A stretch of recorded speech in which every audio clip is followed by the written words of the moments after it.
kami di dalam surga, kami mengucap syukur terima kasih pada petang hari ini. Tuhan, kami berterima kasih Tuhan, biar Engkau yang layak dimuliakan pada petang hari ini, Engkau yang layak ditinggikan ya Tuhan.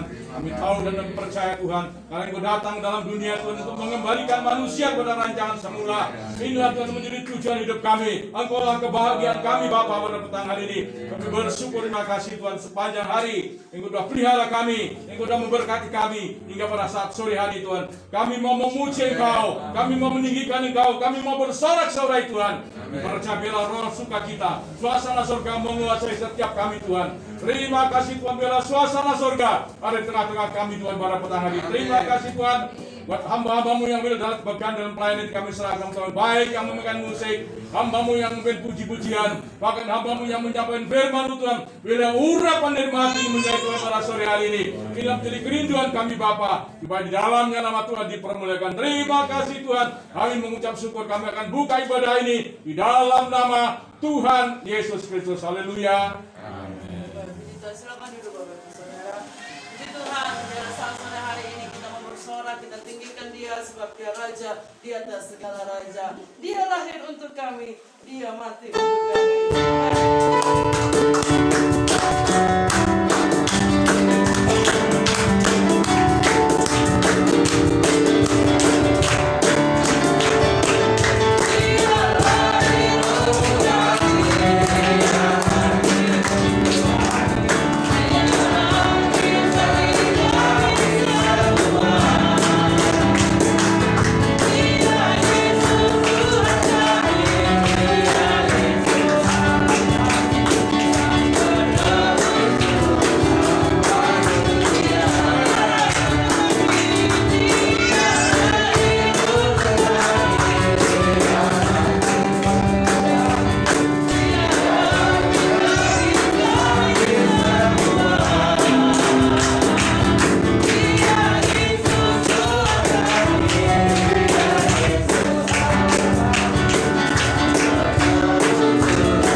Dan sama-sama kasih satu pujian dari pulau dan benua.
Bersukacita saudara hari ini Bapak Ibu Saudara.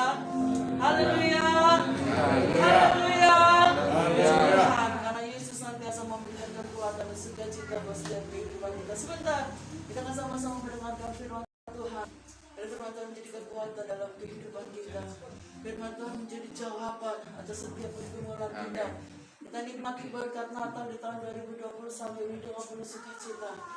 Dan izinkan semua terjadi, tapi satu perkara, apapun yang kita alami saat ini, penyertaan Tuhan itu luar biasa. Terima kasih Tuhan. Kita akan sama-sama angkat satu pujian, Malam Kudus Sunyi Senyap.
terang-Mu Tuhan, dimanapun kami berada Tuhan.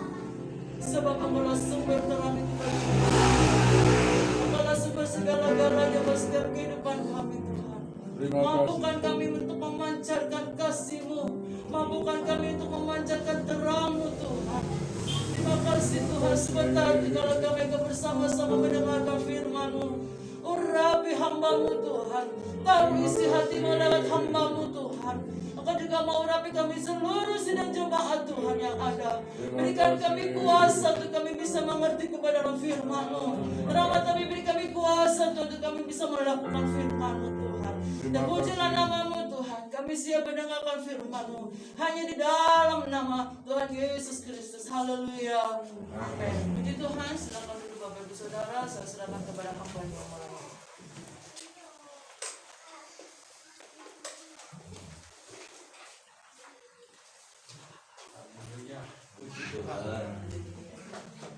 Yang di belakang mendengar suara saya. Amin. Ya, senang sekali dalam kesempatan sore yang indah, cuaca yang cerah. Tuhan tolong kita ya. Amin. Tidak, ya rupanya Tuhan sayang jemaat Kebobang ya, diberi cuaca yang cerah. Amin. Menikmati sukacita Natal yang berlimpah. Ya, saya yakin berkat Natal selalu damai sejahtera Allah, sukacita Roh Kudus senantiasa mengalir dalam kehidupan kita sekalian. Memasuki minggu terakhir di tahun 2021, tidak terasa.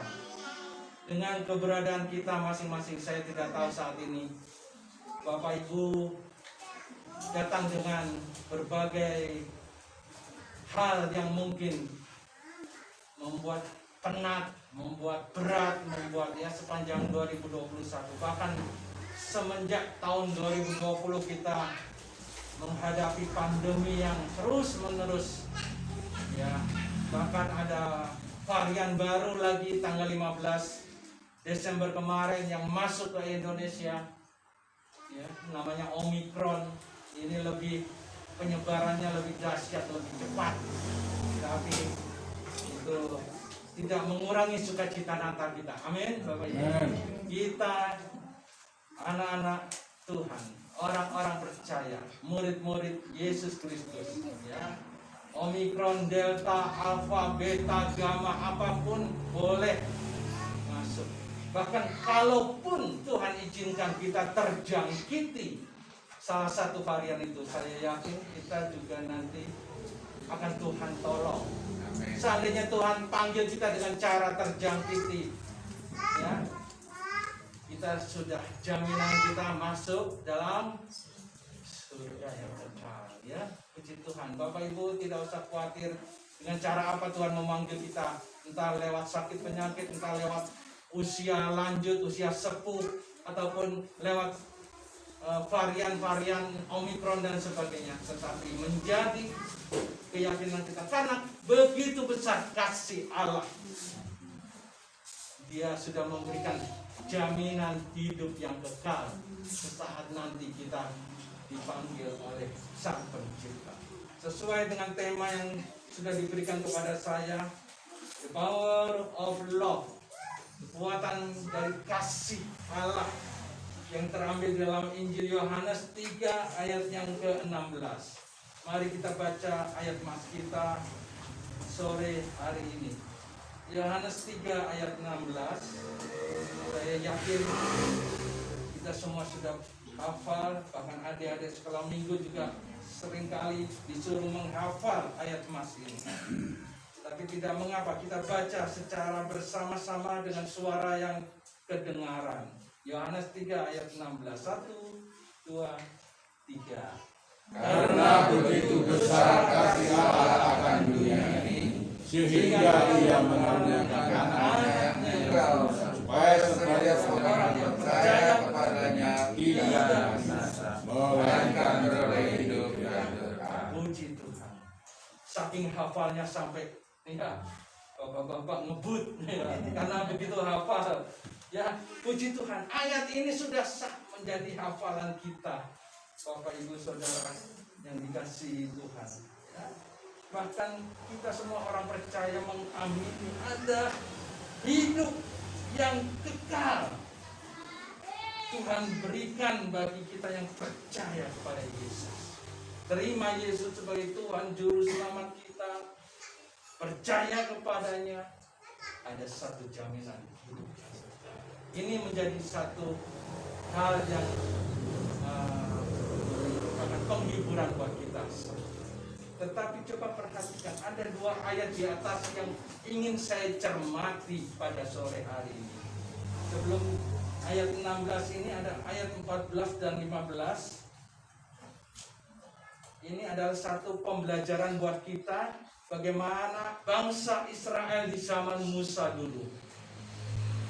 Mereka mengalami satu hal yang tidak enak.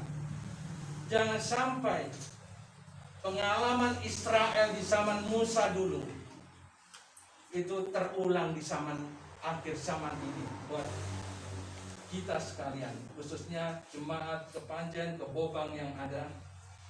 Kita tidak mau ikut-ikutan dengan orang-orang Israel ini, tetapi kita mau belajar apa yang terjadi di sana. Ayat 14 saya bacakan. Dan sama seperti Musa meninggikan ular di padang gurun,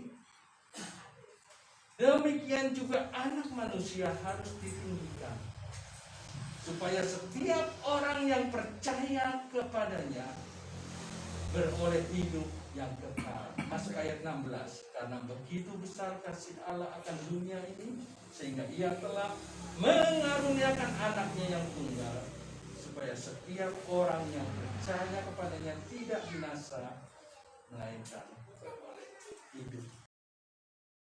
Bapak Ibu Saudara, ada pengalaman dari umat Israel di zaman Musa 1400 tahun sebelum, kurang lebih sebelum Yesus lahir. Ada satu kejadian yang dialami oleh bangsa Israel, yaitu mereka menggerutu kepada Tuhan. Mereka tidak puas dengan kepemimpinan hamba Tuhan, yaitu Musa.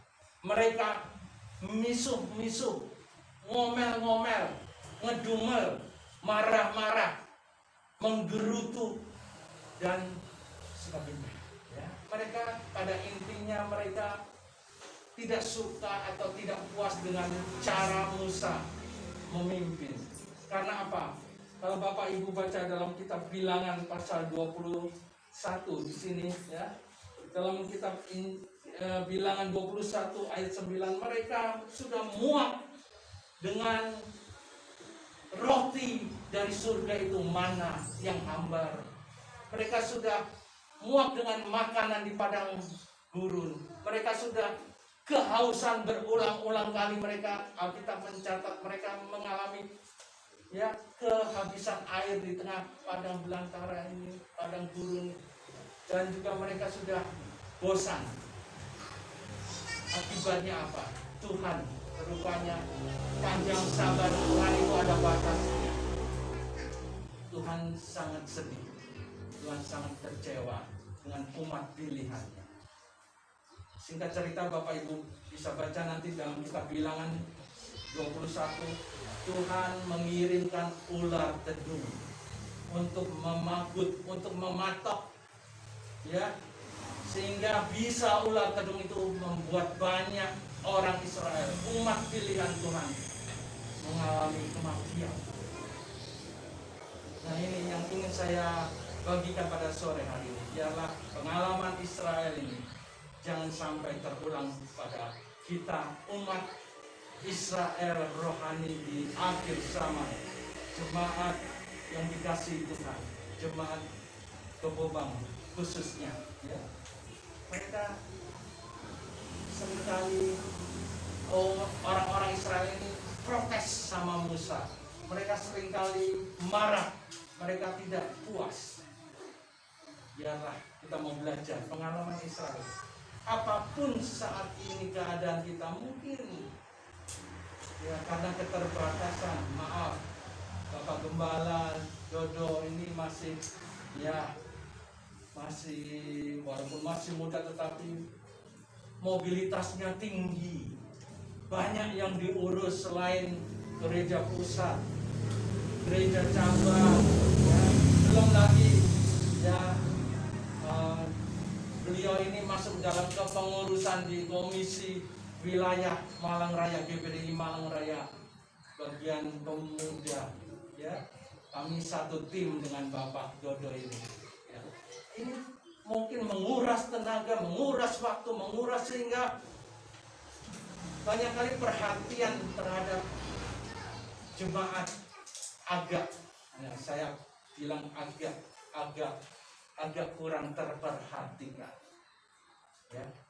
Biarlah kita mau menerima, jangan seperti jemaat orang Israel di zaman Musa, jamaah yang dikatakan 3 juta orang lebih yang keluar dari Mesir. Mereka banyak kali tidak puas dengan kepemimpinan pemimpin rohani. Saya tidak menggurui, tapi saya ingin hanya berbagi. Ketika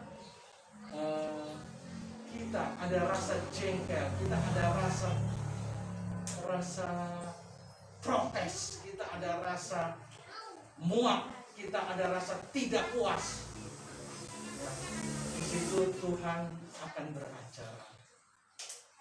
Pemazmur katakan bahwa, ya, barang siapa yang mengusik hambanya, biji matanya yang diurapi yang Tuhan, maka itu urusannya dengan Tuhan. Jadi kita harus hati-hati dengan pengalaman bangsa Israel. Saya yakin jemaat di tempat ini adalah jemaat yang setia, jemaat yang loyal, jemaat yang manis, jemaat yang dengar-dengaran, jemaat yang penuh dengan dedikasi untuk mensupport pekerjaan Tuhan. Tetapi firman Tuhan ingatkan saja, memasuki tahun 2022 yang tinggal beberapa hari lagi, seminggu lagi kita akan memasuki tahun 2022. Biarlah kita tetap tingkatkan semangat. Karena apa? Karena Tuhan Yesus lebih dahulu mengasihi kita, ya. Jangan sampai pengalaman Musa ini mereka menggerutu terhadap pemimpin. Tapi biarlah kita mau hidup taat kepada pemimpin kita. Puji Tuhan. Saya rindu kita juga jemaat di Kebobang ini, ya, selalu mensupport keberadaan Bapak Gembala, Ibu Gembala, bahkan Ibu Rohani Kepanjen yang tetap setia memimpin pelayanan pekerjaan Tuhan di sana. Biarlah kita terus support, kita terus dukung mereka dengan segala kelebihan kekurangan mereka, ya, itu adalah manusiawi. Tetapi biarlah terus kita pandang hanya Yesus saja.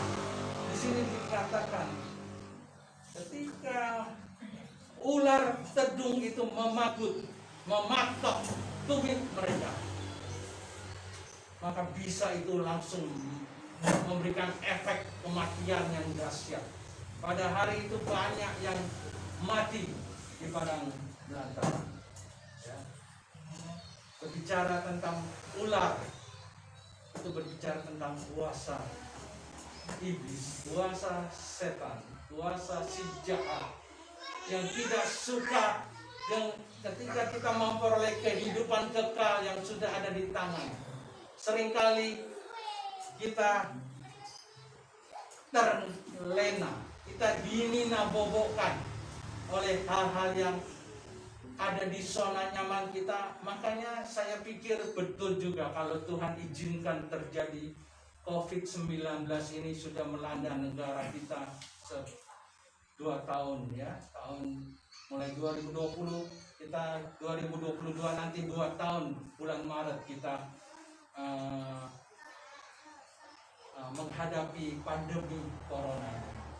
Saya pikir-pikir ini maksud Tuhan, ini rencana Tuhan supaya kita tetap, ya, Tuhan ingin bagaimana memisahkan jemaat-jemaat yang benar-benar setia dengan jemaat yang main-main, yang asal-asalan, yang seperti yang dipakut ular ini. Mereka tidak loyal, mereka menggerutu, mereka marah. Tetapi puji Tuhan, Tuhan sayang sama bangsa Israel. Tuhan bilang sama Musa, Musa suruh buat, ya Tuhan suruh buat Musa ular tembaga, dinaikkan, ya tinggi-tinggi. Barang siapa yang dipangkut ular kedung, lihat ular tembaga itu, patung ular tembaga itu, mereka tidak mati, mereka tetap hidup. Ini adalah bayangan dari kasih Yesus Kristus yang sudah datang ke dunia. Kita memperingati saat ini kedatangan Yesus kedua kali. Untuk apa? Untuk menebus saudara dan saya. Barang siapa yang memandang salib Yesus, yang percaya kepada Yesus Kristus, dia tidak akan mati. Mati rohani maupun mati jasmani dalam kehidupan kematian yang kekal. Ya, karena ada jaminan tadi Yohanes 3 ayat 16 katakan, barang siapa yang percaya kepadanya tidak binasa, tetapi melainkan beroleh hidup yang kekal. Inilah tujuan kita, mengiring, melayani Tuhan.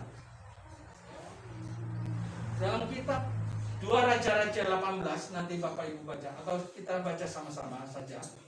2 Raja-Raja 18 ayat yang keempat. Ada hal yang salah kaprah terjadi kepada umat Israel di zaman Raja Hizkia. Ini sehubungan dengan patung ular tembaga yang masih dipelihara oleh umat Tuhan. 2 Raja-Raja coba. 2 Raja-Raja 18 ayat yang keempat. 2 Raja-Raja 18 ayat yang keempat. Dialah yang menjauhkan, atau ayat yang ketiga. Ya, ayat 3 saya mulai supaya lebih jelas. Ia melakukan apa yang benar di mata Tuhan. Ini Hizkia, raja yang baik. Ia melakukan apa yang benar di mata Tuhan, tepat seperti yang dilakukan Daud bapa leluhurnya. Ayat 4.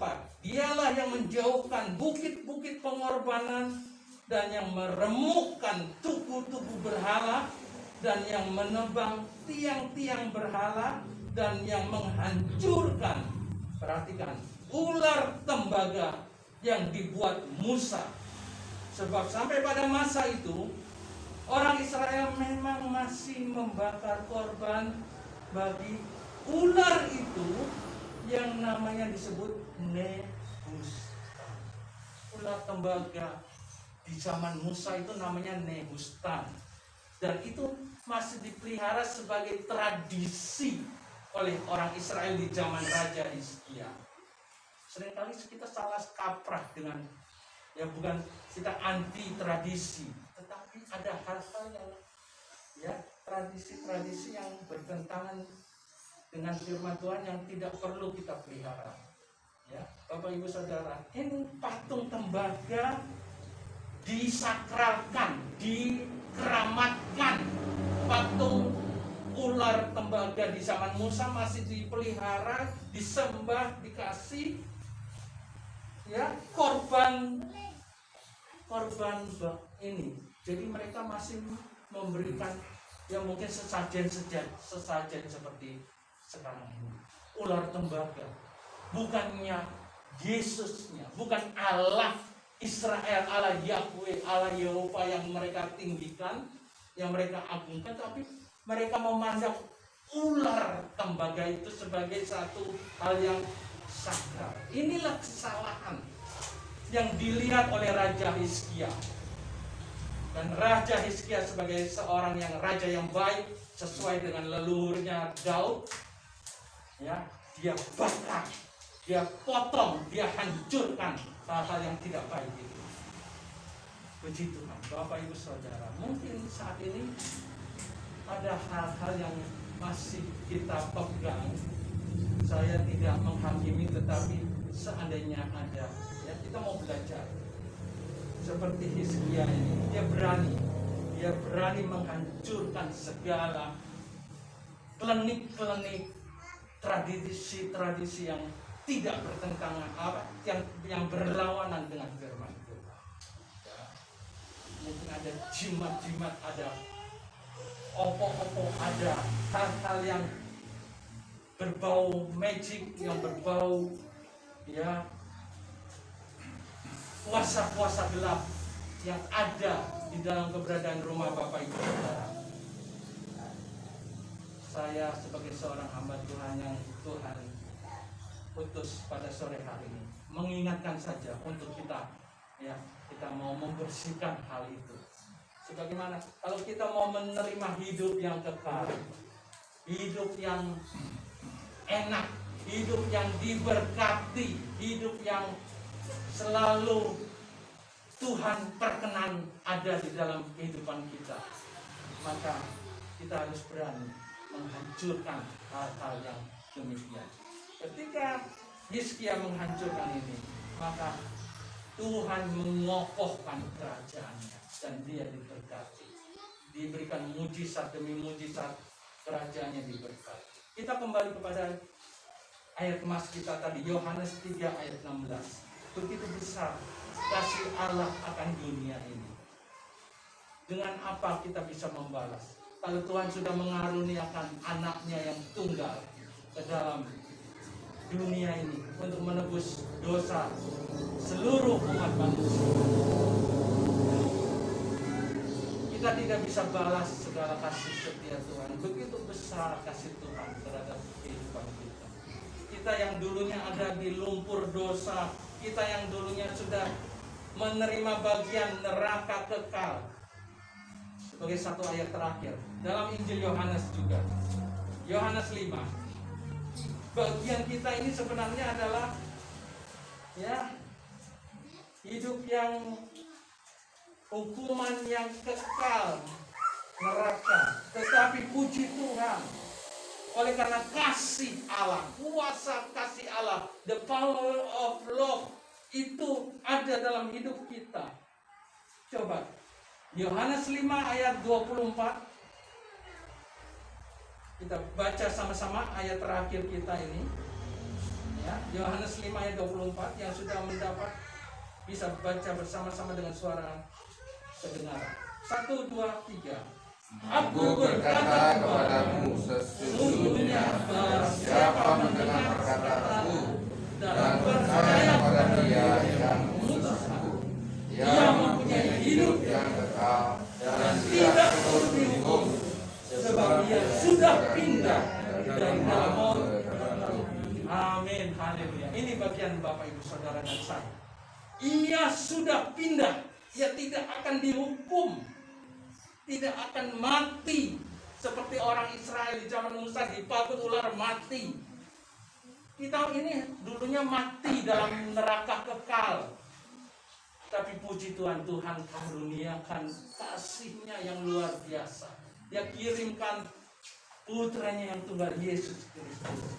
Dikatakan di sini, barang siapa yang percaya kepada Dia, ia mempunyai hidup yang kekal, tidak turut dihukum.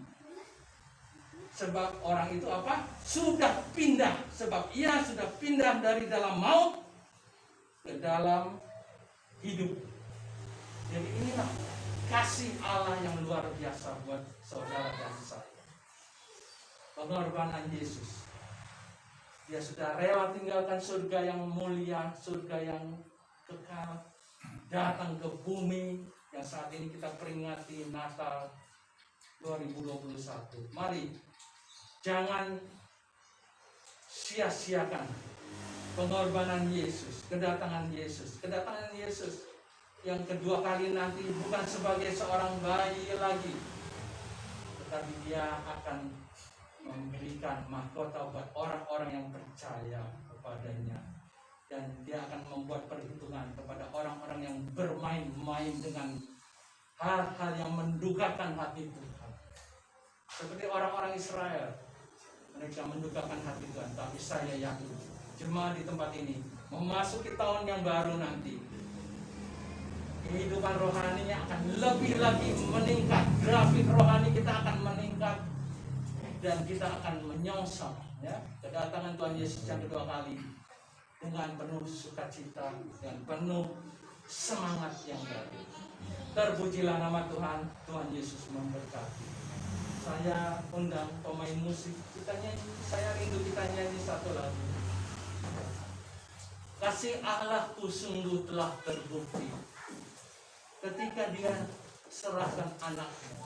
Kasih Allah mau berkorban bagi kau dan aku. Haleluya.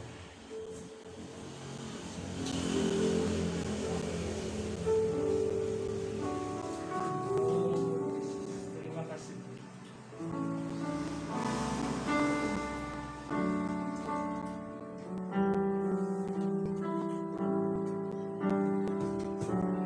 Mari kita bangkit berdiri, katakan dengan penuh keyakinan. Kasih Allah, kasih Allahku sungguh telah terbukti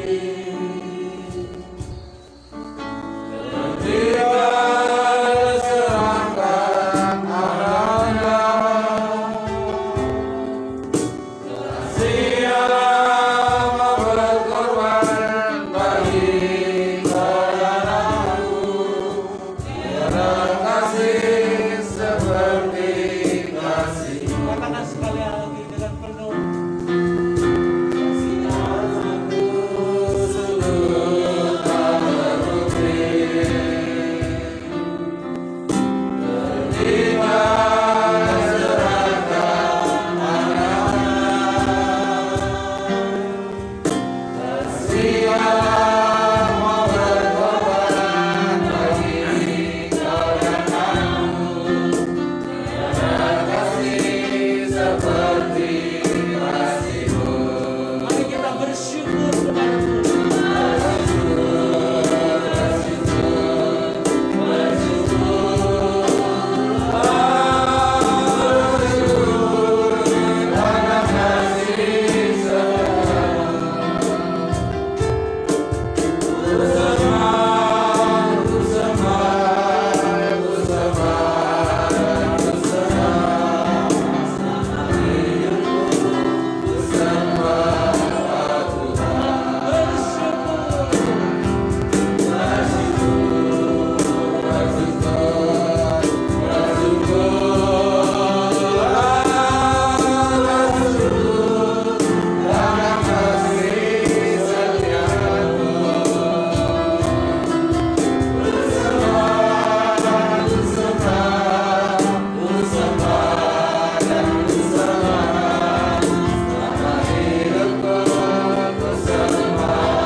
di mana kami ada adalah hari-hari yang sukar, hari-hari yang jahat.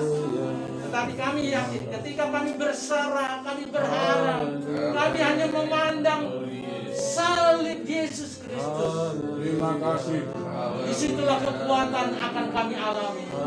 Disitulah mujizat akan terjadi. Disitulah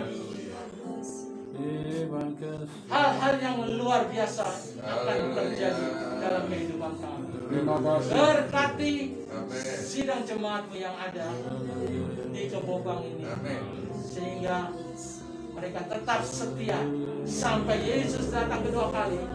Mereka didapati adalah hamba-hamba Tuhan yang setia, yang selalu menantikan kedatangan Yesus. Terima kasih. Terus sukacita.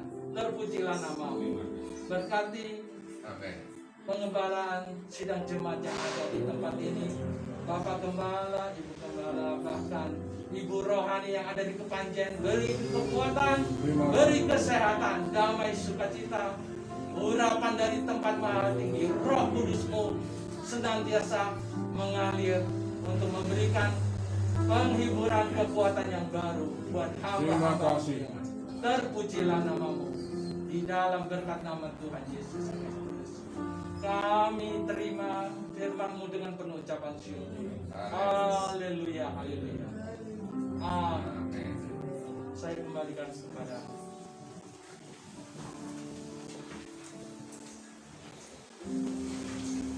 Puji Tuhan, haleluya. Haleluya. Saudara diberkati saat sore hari ini. Amin. Tuhan ya, ialah teman-teman yang ada di tempat ini semakin mempercayai Tuhan ya, semakin Tuhan dan Juru Selamat semakin teguh imannya di dalam Tuhan ya. Saya ucapkan terima kasih buat hambanya Bapak Yohanes Sandoyo ya, dia yang sudah melayani kita saat sore hari ini. Dia akan memakai dalam pelayanannya, memakai mengurapi ya. Bapak Yohanes ini adalah ketua saya ya di komisi, dia sebagai ketuanya, saya sebagai sekretaris ya.